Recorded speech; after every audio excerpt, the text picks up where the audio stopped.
Here's the deal. When your audience knows what you're going to sound like next, they think they know what you're going to say next, and then they switch off. And we don't want you to lose your impact and your message and people to switch off when you want to switch them on. So how can we do that with our voices? Firstly, this is known as speaking with monotone. You're speaking in a monotonous voice. Everything is on the same pace. Everything is on the same pace. Everything is on the same pace.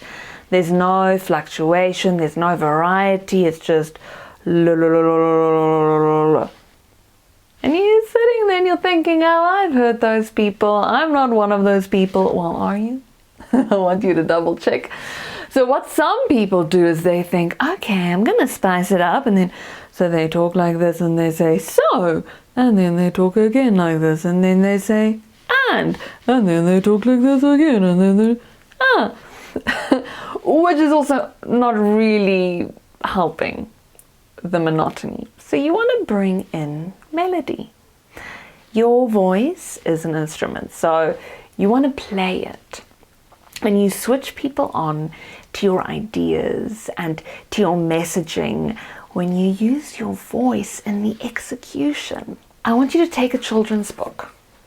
Okay, take Harry Potter and open it on any page and sight read.